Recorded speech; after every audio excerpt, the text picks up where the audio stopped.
What goes through your mind when you hear you hear Steph and Kevin say that imply that they're going to be flexible in terms of their contracts? Well, I think that any statement by any player expressing the fact that they like playing for our team and want to keep playing for our team is a positive. That's certainly what you want. So those are all good things, and hopefully we can do our part to make this a place where players want to either stay playing or come to play for. That's what every team wants to do. So I look forward to July 1st when we can actually sit down and add more than 5 players to our team, which is all we have right now. So I think we can. Hopefully we will. We talked to Kevin the other day before he had his exit interview with you.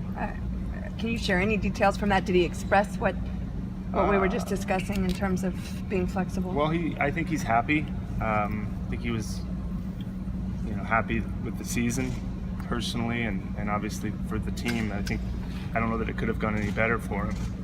So I look forward to sitting down with him and doing whatever is fair, right? But we certainly want him back, and I think he wants to be back.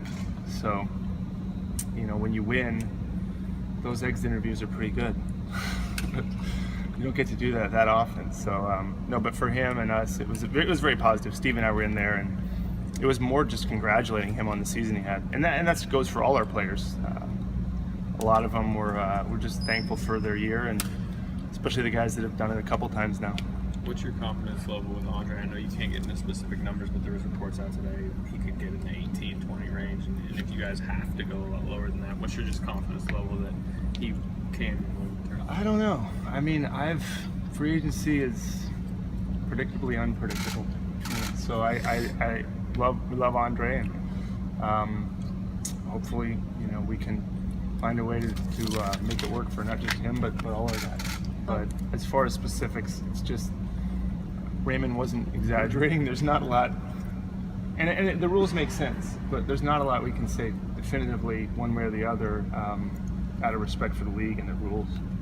What have you done the last 3 days? I mean, have you been in the office every day, or have you had any time to relax, or how is this going to play out for you in the next week or so? We're all up there in that room that you can't see with that plant, and there's the wall. There's the walls. We have those walls you can write on, and they're all covered and everything. Mostly just draft right now, not free agency. Although free agency is it'll lead right into free agency.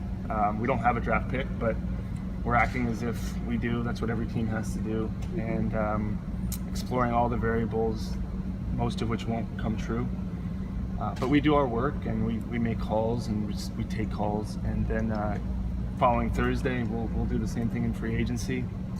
And it's unusual to have this many free agents, but coming off the year we did, it's a good thing, and I think they have Steve and his coaching staff and our ownership have created a place where I think people enjoy going to work. So that all helps me and our front office do our job when we go out there in free agency and try to keep our team at least as good or hope to make it better. So right now we're working a lot. I wish I could, I didn't get to go to Vegas. Everyone else seems to. They went to Vegas. I didn't go to Vegas. I took a couple days with my wife and kids, and it's, to be honest, I wish there was a little more of a pause, but that's the price of winning, which you deal with. But in basketball, the gap between the NBA Finals and draft and free agency it's a really tight window. Mm-hmm. And that's how it is, and that's how it was a couple years ago, and even last year we played later on and didn't win. So you learn how to move within the structure, but selfishly I wish there was a little bit more time. Are you running numbers in your head all the time? Unfortunately. Yeah. I'd rather be just having a glass of wine. maybe in August. Bob, I know you can't negotiate till July 1st, but can you have general conversations with your guys before that? Not really. I mean, they can say things they say, mm-hmm. but as far as getting down to the nitty-gritty of those things, you can't even do it with your own players, really, as I understand it. But, I hear what they say. Mm-hmm. Those are positive things. And, wherever they're going to be in July, and whether it's a phone call or an in-person meeting, I'll be there, we'll be there in whatever capacity makes sense to try and get those things done quickly, recognizing that a lot of our guys have tremendous value, and they're on very, very high priorities to get them re-signed and get them re-signed quickly. But as far as like concluding anything right now, we can't really do that. Is there an opt-out date that Kevin has to hit? Gosh, I think it's June 30th. Do you know, Raymond? I don't know. I Yeah. can find out for you. Yeah, maybe he'll opt in. Yeah. No, I don't know. I don't know. I don't think he will. So when he said something to you, maybe in that post meeting, and says, "I do want to be flexible," Right. you can't really say anything Yeah, more you than just- "thank you," Yeah, you just say, let's talk about that in July. Okay. And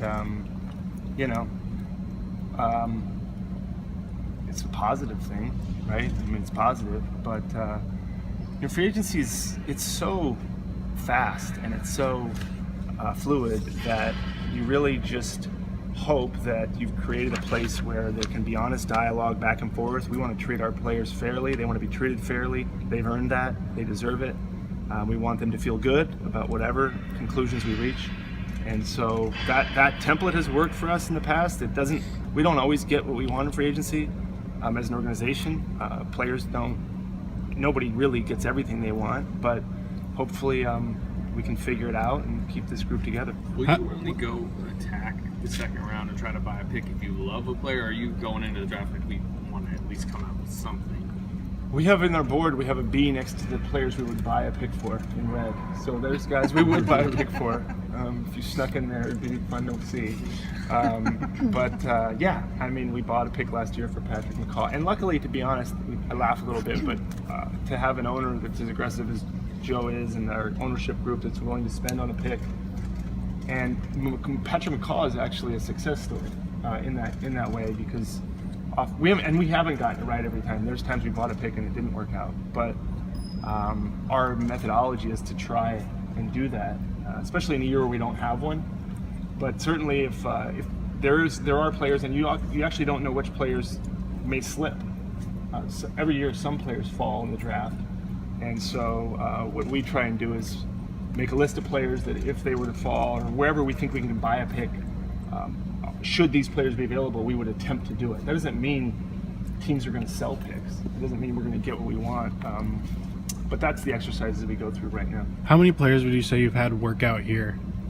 We had two. I think we've had 2 days of 6, so 12. We're having one tomorrow for 6 more guys, unless I'm missing one. But Raymond, I think we've had 2, right? We've had two, so we've had 12 guys in here, I think, or maybe 11. I don't know if one day we had 5 or 6, but I think tomorrow we have 6. So not a ton. Agents aren't thrilled when you call and say, will you come work out for us? And then they say, what pick do you have? And you say, we actually don't have a pick. So they like to go to places that a team has a pick, even whether we tell them we'd like to buy one. There's other teams that own those picks. So agents have to prioritize, and players, places that actually own picks now. We don't. So I'm We're guessing most of those guys are second round prospects who are coming in, or I mean, some of them may end up it depends, you never know, but likely second round players or potentially some undrafted. Were both those